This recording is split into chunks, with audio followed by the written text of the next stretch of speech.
তিনটা রুটি আমি নিয়ে বের হয়েছিলাম। কিছু দূর আসার পরে একজন ভিক্ষুক আইসা আমাকে বলল, পয়গম্বর, ভিক্ষুক আইসা আমাকে ডাক দিয়া বলল, ভাই আপনার কাছে খাবারের ব্যবস্থা আছে কিনা? অনেক দিন পর্যন্ত আমি খানা খাই না, অনেক দিন পর্যন্ত আমার পেটে ক্ষুধা, আমার পেটে খাবারের কোনো ব্যবস্থা নাই। আপনার কাছে যদি খাবার থেকে একটা খাবার আপনি আমাকে দেন। পয়গম্বর, ওই ভিক্ষুক যখন আমার কাছে চাইল, আমার অনেক দরদ লাগলো, মায়া লাগলো। আমার ব্যাগ থেকে উঠায়া আমি একটা রুটি ওই ভিক্ষুকের হাতে উঠায়া দিলাম। এ পয়গম্বর, ভিক্ষুকের হাতে আমি রুটিটা উঠায়া দেওয়ার পরে হাত উঠায়া ওই ভিক্ষুক আমার জন্য দোয়া করলো, বলল, আয় দয়ার মালিক আল্লাহ, আপনি যেই ব্যক্তি আমাকে খাবারের ব্যবস্থা করেছে তার জিন্দেগির গুনাহ মাফ করে দেন, হায়াতের মধ্যে বরকত দিয়া দেন। এবার দোয়া বলে, পয়গম্বর, ওই ভিক্ষুক এমনভাবে দোয়া করেছে, এমনভাবে দোয়া করেছে, আমি তার দোয়ায় সন্তুষ্ট হইয়া আমার পকেটে আরেকটা রুটি ছিল, ওই রুটিটাও আমি আবার ভিক্ষুককে দিয়া দিলাম। এইবার ভিক্ষুক দ্বিতীয় রুটি পাইও আমার কাছে দোয়া, আবার আল্লাহর কাছে দোয়া করলো। পয়গম্বর, আমি তার দোয়া এতটাই খুশি হইলাম, আমার পেগে 3 নাম্বার যে রুটিটা ছিল, ওই 3 নাম্বার রুটিটাও আমি ওই ভিক্ষুকের হাতে উঠাইয়া দিছে। এ পয়গম্বর, তৃতীয়বার ওই ভিক্ষুক আমার জন্য দোয়া করলো, বলল, আল্লাহ, যে আমার খাবারের ব্যবস্থা করেছে, আল্লাহ গো, যার উসিলায় আমার পেটে খাবারের ব্যবস্থা হয়েছে, তাকে আল্লাহ তুমি সকল প্রকার বালা মুসিবত থেকে, দুনিয়া এবং আখিরাতের সকল বালা মুসিবত থেকে এই রুটি দানের উসিলায় আল্লাহ আপনি হেফাজত করে রাখেন। আল্লাহু আকবার। এবার পয়গম্বর আর বুঝতে বাকি রইল না, পয়গম্বর ঈসা বুঝে গেলেন যেই মানুষটাকে স্বয়ং আল্লাহ জানায়া দিলেন মৃত্যুবরণের কথা, যেই মানুষের ব্যাপারে আসমান থেকে জিবরাইল আইসা বললেন মৃত্যুবরণ করার কথা, ওই মানুষটা দুনিয়ার কোনো আমলের কারণে বাঁচে নাই, দুনিয়ার কোনো নামাজের কারণে, কোনো তাসবিহ তাহলিলের কারণে তারা আয়াত আল্লাহ বাড়ায়া দেন নাই, বরং আল্লাহ যেই আমলের কারণে তারা হায়াত বাড়ায়া দিছে, ওই আমলের নাম হলো দান আর সাদকা। চিল্লায়া বলো না সুবহানাল্লাহ। এবার পয়গম্বর ঈসা আলাইহিস সালাতু ওয়াস সালাম এই দুবাকে পাঠায়া বললে, যাও যাও, দুবা গিয়া তোমার কাছ থেকে একটা কুটুর নিয়ে আসো। দুবা গিয়া একটা কাপড়ের গাঁটটি আনলো। পয়গম্বর ঈসা বললেন, দুবা এটাকে গুলো। দুবা যখন এই কাপড়ের গাঁটটিটা দুবা যখন করলো, এবার তাকায় দেখে, দুবা নজর করে দেখে ওই কাপড়ের গাঁটটির ভিতরে বিষাক্ত একটা কালো সাপ, যেই সাপটা কামড় দেওয়ার সঙ্গে সঙ্গে মানুষ মৃত্যুবরণ করে ফেলে, যেই সাপের বিষ নামানোর মতো কোনো ওষুধ দুনিয়ার জমিনে নাই, এমন কালো একটা সাপ। এই সাপের মুখের মধ্যে লাগাম লাগানোর চেষ্টা করলেও কামড় দিতে পারবে না। এইবার পয়গম্বর ঈসা সাপকে ডাক দিয়া বলে, এরে সাপ, তোমার মুখের মধ্যে কেন লাগাম লাগানো, আর তুমি কেন এই জায়গায় আসলা? একটু জবান খুলে কি বলতে পারবা? সঙ্গে সঙ্গে আমার আল্লাহ আসমান থেকে সাপের মুখ খুইলা দিয়েছেন, জবান খুইলা দিয়েছেন। এইবার সাপ আওয়াজ দিয়া বলে, পয়গম্বর ঈসা, আমাকে আল্লাহ পাঠাইছিলেন এই দুবাকে মারার জন্য, কামড় দেওয়ার জন্য। তবে পয়গম্বর, আমাকে আল্লাহ তাআলা অল্প কিছুক্ষণ পরে আবার একজন ফেরেশতা দিয়া আল্লাহ আমার মুখের মধ্যে লাগাম লাগাইয়া দিতেন, আমি যেন এই মুখ দিয়া ওই দুপাকে দংশন করতে না পারে। পয়গম্বর ঈসা বুঝে গেলেন দুপাকে আল্লাহ বাঁচাইতে দানের কারণে। এই জন্য আল্লাহর নবী জানায়া দিলেন, দুনিয়ার জমিনের মানুষ আল্লাহর নবী এর জন্য জানায়া দিলেন, দানের কারণে আল্লাহ হায়াত বাড়ায়া দেন, দানের কারণে আল্লাহ বালা মুসিবতগুলো দূরে সরাইয়া দেন, দানের কারণে আল্লাহ ইজ্জত সম্মান বাড়াইয়া দেন, দানের কারণে আল্লাহ ধনের মধ্যে বরকত দিয়া দেন। দুস্থ আহবাব, এই দান যদি হালাল টাকা থেকে হয়, দান যদি হালাল ইনকাম থেকে হয়, কসম আল্লাহ, এই দানের কারণে আল্লাহ তোমার আর আমার সম্পদের মধ্যে আল্লাহর রহমতের খাজানা থেকে আল্লাহ কুদরতি হাতে বরকত দিয়া দিবেন। চিল্লায়া বলো না সুবহানাল্লাহ। আল্লাযীনা ইউমিনুনা বিল গায়বি ওয়া ইউকিমুনাস সালাতা ওয়া মিম্মা রাযাকনাহুম ইউনফিকুন। আল্লাযীনা ইউমিনুনা বিল গায়বি ওয়া ইউকিমুনাস সালাতা ওয়া মিম্মা রাযাকনাহুম ইউনফিকুন।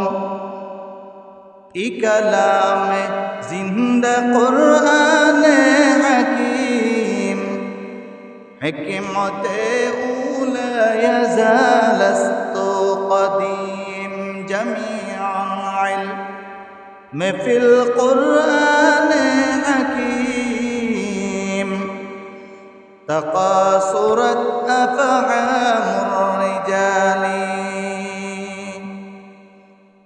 আরশে আজিম থেকে আল্লাহ তাআলা জানায়া দিলেন নবী মুহাম্মদুর রাসূলুল্লাহ সাল্লাল্লাহু আলাইহি ওয়াসাল্লামকে দিয়া, নবী আমার আপনি জমিনের মানুষগুলোকে জানায়া দেন, নবী তাদেরকে জানায়া দেন, যেই মানুষগুলোর মাঝে কয়েকটা গুণ পাওয়া যাবে, এই মানুষগুলো আমি আল্লাহর নজরে মুত্তাকি।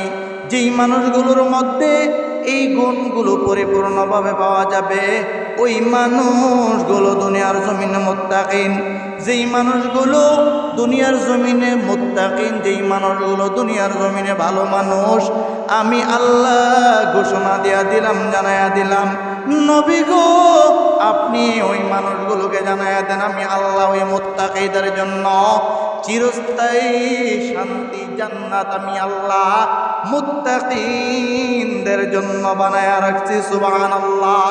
নবী আমার জানায়া দিলেন সাহাবায়ে কেরামদেরকে। নবী বললেন, সাহাবীরা রে, ও আমার সাহাবীরা, এক নাম্বার আল্লাহ বললেন যারা ঈমান আনবে আল্লাহর উপরে তারা মুত্তাকি, যারা নামাজ কায়েম করবে তারা মুত্তাকি, যারা নিজের মাল সামানা নিজের হালাল উপার্জন থেকে আল্লাহর রাস্তায় খরচ করবে, ওই মানুষগুলো মুত্তাকি।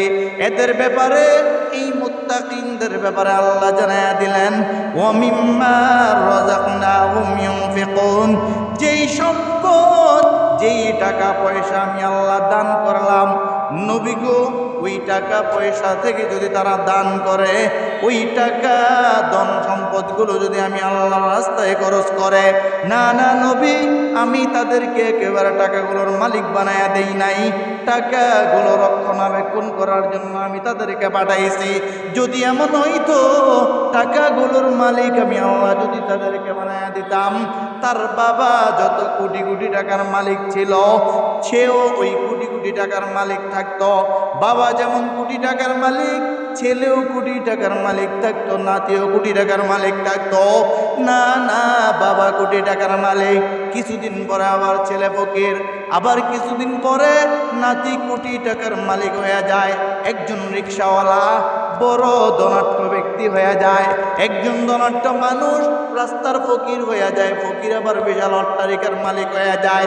আল্লাহ জানায়া দেন, নবী এই সমস্ত এই কুদরতগুলো, এই নিশানাগুলো দেখে আমি বুঝাইয়া দিতে চাই দুনিয়ার জমিনের মানুষগুলোকে, না না, এই সম্পদগুলো আমি আল্লাহ তোমাদেরকে একবারে মালিক বানায় দেই নাই। তাহলে আল্লাহ কি জন্য আপনি আমাদেরকে এই সম্পদগুলো দিলেন? আল্লাহ বলে, বান্দা আমি দুনিয়ার জমিনে এই সম্পদগুলো তোমাদেরকে দিলাম, সম্পদগুলো একটু রক্ষণাবেক্ষণ করবা, নিজের জরুরতে, নিজের সংসারের জরুরতে, ফ্যামিলির জরুরতে খরচ করবা, আত্মীয় স্বজনদের হকগুলো আদায় করবা, পাড়া প্রতিবেশীর হকগুলো আদায় করবা, প্রতিবেশী সমাজের হকগুলো আদায় করবা। এরে বান্দা, এই হকগুলো আদায় করার পরে আমি আল্লাহর রাস্তায় খরচ করবা। এই বান্দা, আমি আল্লাহর রাস্তায় যে খরচ করবা এটা বৃথা না এবং বেহুদা না। তার কারণ আমি আল্লাহ জানায়া দিলাম, 1 টাকা যদি বান্দা আমি আল্লাহর রাস্তায় 1 টাকা যদি খরচ করো, আমি আল্লাহ 1-1টা টাকার বিনিময়ে 1-1টা নেকি তোমার আমল নামায় দিয়া দেয়। শুধু তাই না বান্দা, এই দানের উসিলায় আমি আল্লাহ তোমার কাছ থেকে বিপদ আর বালা মুসিবত গুলো দানের উসিলায় আমি আল্লাহ দূরে জড়ায়া দেই। চিল্লায়া বলো না সুবহানাল্লাহ। हकीकत से तो दुनिया बेखबर है, दुनिया की नुमाइश पर नजर आए। नमी गोयम के आज दुनिया जुदा बाश, बहर कारे के बाशी बाजुदा बाश, बहर कारे के बाशी बा खुदा बाश। এর নবীর উম্মতের দল 1 টাকা যদি আল্লাহর রাস্তায় খরচ করো, যদি দান করো, নবী আমার নবীর জবান মোবারক দিয়া জানায়া দিলেন, সাহাবীদেরকে নিয়ে নবী সুন্দর করে সাহাবীদেরকে জানায়া দিলেন, সাহাবীরা রে, ও আমার সাহাবীরা শুনে নাও, as-sadaqatu taraddul bala। সাহাবীরা 1টা টাকা যদি আল্লাহর রাস্তায় খরচ করো, আল্লাহ 1 টাকার বিনিময়ে আল্লাহ বিপদ আপদ দূরে সরাইয়া দিবেন, বালা মুসিবত আল্লাহ দূরে সরাইয়া দিবেন। এরে বন্ধু, দোস্ত, আহবাব, অল্প কিছুদিন আগের কথা, আমার পয়গম্বর, তোমার পয়গম্বর পেয়ারা নবী মুহাম্মদুর রাসূলুল্লাহ সাল্লাল্লাহু আলাইহি ওয়াসাল্লাম আসার আগে পয়গম্বর ঈসার জমানা, পয়গম্বর ঈসার মহল্লার মানুষগুলো একজন দুপার ব্যাপারে অতিষ্ঠ হয়ে গেছে। না না, দুপার তেমন কোনো অপরাধ নাই, তবে অপরাধ হলো মহল্লার মানুষ ভালো ভালো কাপড়গুলো দুপাকে দিয়া গেলে দুপা ওই কাপড়গুলোকে নষ্ট করে দেয়। দুপাকে ভালো কাপড় দিলে দুপা ভালো কাপড়গুলো রাইকা পুরান কাপড় দিয়া দেয়। মহল্লার সব মানুষ অতিষ্ঠ হইয়া পয়গম্বর ঈসার কাছে এসে জানাইলেন, পয়গম্বর, আপনি আপনার মহল্লার এই দুপাকে যদি নিষেধ না করেন, সে আমাদের উপর অত্যাচার করে, সে আমাদের কাপড়গুলো পরিবর্তন করে দেয়, কাপড়গুলো ছিঁড়ে ফেলে। পয়গম্বর, আপনি যদি তাকে নিষেধ না করেন, আপনি যদি তাকে এই খারাপ কাজগুলো থেকে বিরত না করেন, পয়গম্বর, আমরা হয়তো সকলে মিলে ওই দুপাকে মেরে ফেলব। এবার পয়গম্বর দুপাকে ডাক দিয়া বুঝাইলেন, ও দুপা, না না, মানুষের সাথে জুলুম করিও না, অন্যায় করিও না, মানুষের জামাগুলো ভালো জামাগুলো নষ্ট করে দিও না, মানুষের নতুন কাপড়গুলোকে পরিবর্তন করে পুরান কাপড় দিও না। এরে দুপা, দুনিয়ার জমিনে যদি জুলুম করো, দুনিয়ার মানুষের কাছ থেকে বাঁচতে পারলেও আল্লাহর কাছ থেকে বাঁচতে পারবা না। পয়গম্বর ঈসা দুপাকে এইভাবে বুঝায় দেওয়ার পরে দুপা চলে গেল। দুপা গিয়া আগের মতো আবার ওইভাবে মানুষের উপরে জুলুম করতেছে। পয়গম্বরের কাছে মহল্লার মানুষগুলো আবার আইসা পয়গম্বরের কাছে জমা হয়ে গেল। পয়গম্বর, আপনি বললেন দুপা ভালো হয়ে যাবে, না না, ভালো হয় নাই। পয়গম্বর, আপনি দুপাকে একটা ভালো ব্যবস্থা করেন, দুপার ব্যাপারে আপনি একটা সিদ্ধান্ত নেন, না হলে আমরা সকলে মিলে ওই দুপাকে দুনিয়ার জমিন থেকে তাড়াইয়া দিব। পয়গম্বর ঈসা বললেন, না না, মহল্লার মানুষকে বললেন, না না, তাকে মেরে ফেলো না, আমি দেখি তার ব্যাপারে কোনো ফয়সালা করা যায় কিনা। পয়গম্বর ঈসা 2 হাত উঠায় আল্লাহর কাছে দোয়া করলেন আর বললেন, আয় দয়ার মালিক আল্লাহ, এই দুপার কারণে আমার মহল্লার মানুষগুলো অতিষ্ঠ হয়ে গেছে। আল্লাহ গো, এই দুপার অত্যাচারে আমার মহল্লার মানুষগুলো অশান্তিতে বসবাস করে। আয় রব্বুল আলামিন, আপনি পারেন না এমন কোনো কাজ নেই গো আল্লাহ। আপনি যদি বলেন কোন, সঙ্গে সঙ্গে সেই কাজটা হয়ে যায় গো আল্লাহ। আমি পয়গম্বর ঈসা আপনার কাছে দরখাস্ত করতেছি, আল্লাহ গো, আপনি আমার মহল্লার এই দুপার ব্যাপারে একটা আসমান থেকে ফয়সালা করে দেন। ইয়ামানত চাঁদের রোজে নজদে মন তোর হাকিকত মালে উয়াজা তামাম। পয়গম্বর ঈসা যখন হাত উঠে আল্লাহর কাছে দোয়া করলেন, সঙ্গে সঙ্গে আল্লাহ তাআলা হযরতে জিবরাইলকে পাঠায়া দিলেন। জিবরাইল আইসা সালাম দিয়া পয়গম্বর ঈসাকে জানায়া দিলেন, পয়গম্বর আল্লাহ তাআলা জানায়া দিলেন ওই দুপাকে আল্লাহ আগামী দিন দুনিয়ার জমিন থেকে নিয়ে যাবেন। চিল্লায়া বলেন না সুবহানাল্লাহ। পয়গম্বর ঈসা মহল্লার মানুষগুলোকে ডাইকা জানায়া দিলেন, ও মহল্লার মানুষেরা শুনে নাও খুশির সংবাদ শুনে নাও। বলে পয়গম্বর কি খুশির সংবাদ? পয়গম্বর ঈসা বললেন, আসমান থেকে আমার রব আল্লাহ আমাকে জানায়া দিলেন আগামী দিন এই দুপার তোমাদের সাথে জুলুম করতে পারবে না। আগামী দিন এই দুপা তোমাদের সাথে আর অন্যায় অত্যাচার করতে পারবে না। তার কারণ আল্লাহ ঘোষণা দিয়ে দিয়েছেন ওই দুপাকে আগামী দিন আল্লাহ দুনিয়ার জমিন থেকে উঠায়া আল্লাহর কাছে নিয়ে যাবেন। দুস্থ আহবাব দুপা যখন পয়গম্বর ঈসা জানায়া দিলেন, মহল্লার মানুষগুলো সবাই মহল্লায় চলে গেছে। মহল্লার মানুষগুলো মহল্লায় গিয়ে এবার সবাই খুশি। একজন আরেকজনের কাছে বলে আগামীকাল দুপা ইন্তেকাল করবে। পুরা মহল্লায় জানাজানি হয়ে গেছে। আগামী দিন এতদিন পর্যন্ত আমাদের সাথে যিনি জুলুম করেছেন, এতদিন পর্যন্ত আমাদের সাথে যিনি অন্যায় করেছেন, অত্যাচার করেছেন, ওই দুপা আগামীকাল মৃত্যুবরণ করবেন।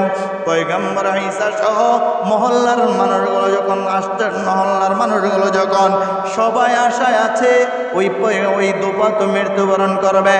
মহল্লার মানুষগুলো এর পরের দিন যেই দিন দুপা মৃত্যুবরণ কথা ওই দিন গিয়া দেখে দুপা আবার আগের মতো ঘাটের মধ্যে বৈশা তার জায়গায় কাপড় ধুইতেছে। हकीकत से तो दुनिया में खबर है, दुनिया की नुमाइश पर नजर आए। हकीकत से तो दुनिया में खबर है, दुनिया की नुमाइश पर नजर आए। नमी गोयम के आज दुनिया जुदा बाश, बहर कारे के बाशी खुदाबाश। পয়গম্বর ঈসা আলাইহিস সালাতু ওয়াস সালামের কাছে আয়েশা মহল্লার মানুষগুলো দৌড়ে আয়েশা পয়গম্বরের কাছে বললেন, পয়গম্বর আপনি বললেন দুপা মৃত্যুবরণ করবে। না না, দুপা তো মৃত্যুবরণ করে নাই পয়গম্বর। পয়গম্বর ঈসা বললেন, কি বলো? বলে না পয়গম্বর, না দুপা তো মৃত্যুবরণ করে নাই। ওই যে দেখেন, চলেন আমাদের সাথে গিয়া দেখেন দুপা আগের জায়গায় কাপড় ধুইতেছে। পয়গম্বর ঈসা লোক পাঠায় ওই দুপাকে আইনা পয়গম্বর ঈসার সামনে উপস্থিত করলেন। আইনা পয়গম্বর ঈসা জিজ্ঞেস করলেন, এরে দুপা তুমি তো আজকে মৃত্যুবরণ করার কথা, কি জন্য মরলা না? বলো কালকে কোন আমল করেছ? এবার দুপা বলে, পয়গম্বর না না আমি কোনো আমল করি নাই। বলে 12 নামাজ পড়েছ? পয়গম্বর না না পয়গম্বর আমি 12 নামাজ পড়ি নাই। তেলাওয়াত করেছ? না না আমি তেলাওয়াত করি নাই। এরে দুপা আল্লাহর কথা মিথ্যা না, জিবরাইলের কথা মিথ্যা না। আল্লাহ তাআলা জিবরাইলকে দিয়া জানায়া দিলেন তুমি তো মৃত্যুবরণ করবা, কিন্তু না না তুমি তো মরলা না। বলো কোন আমলের কারণে আল্লাহ তোমাকে এতক্ষণ পর্যন্ত জীবিত রাখছে? এইবার দুপা বলে, পয়গম্বর আমার কোনো আমল নাই, তবে আমার ছোট্ট একটা আমল আজকে করেছি। বলো কি আমল করেছ? এইবার দুপা বলে, পয়গম্বর আমি যখন বাসা থেকে কাজের জন্য বের হই, 3টা রুটি আমি নিয়ে বের হয়েছিলাম।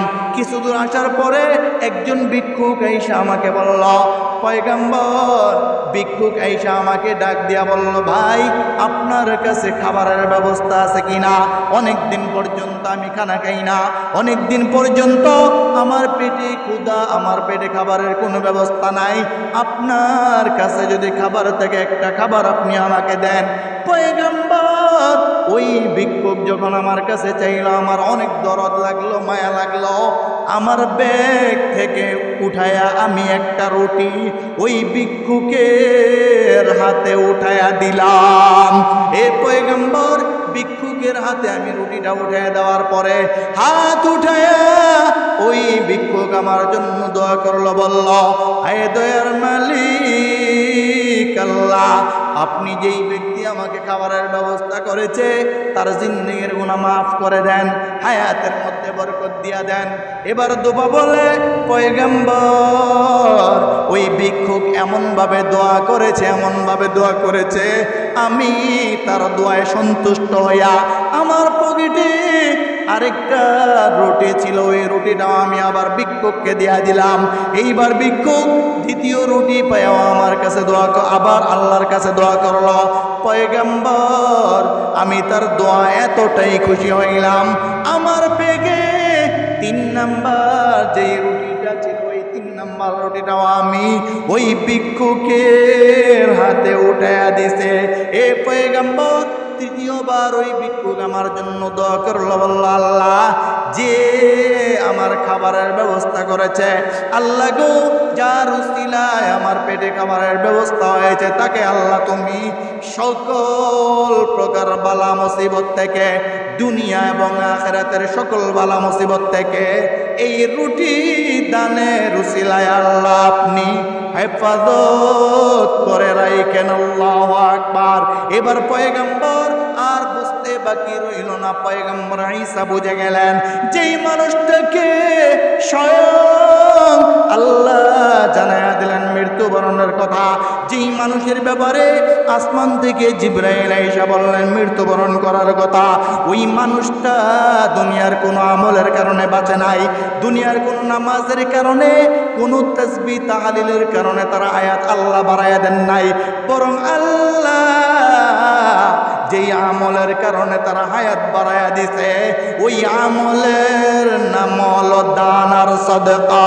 চিল্লায়া বলো না সুবহানাল্লাহ।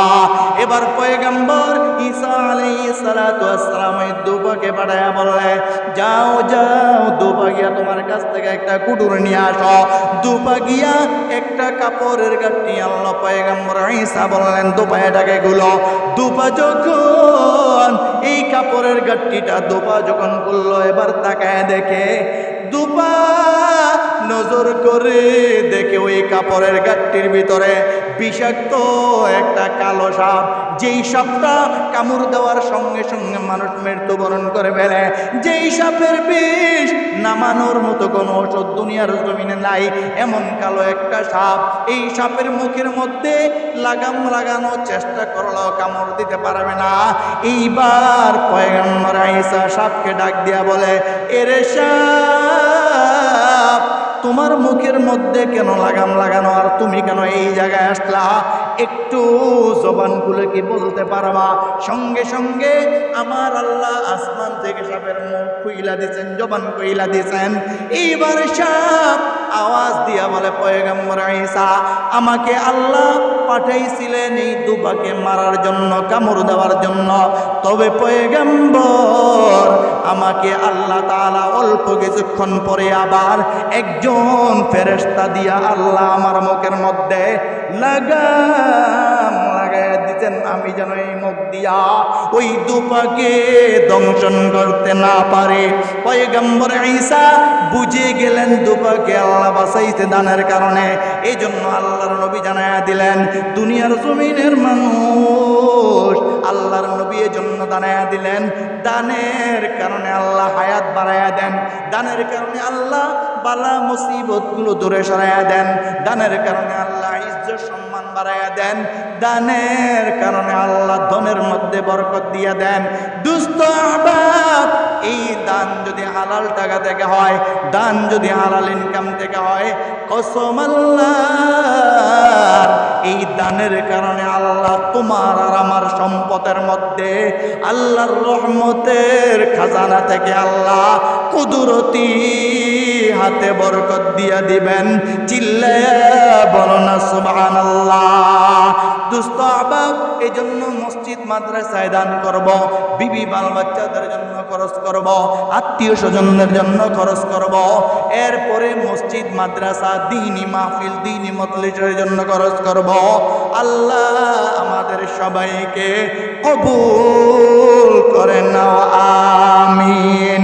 দুস্থ আহবাব, এই জন্য আল্লাহর ওয়াস্তে আমরা আমাদের হালাল টাকাগুলো আমরা মসজিদ মাদ্রাসা দ্বীন ইসলাম ঈমানের জন্য আমরা ব্যয় করব।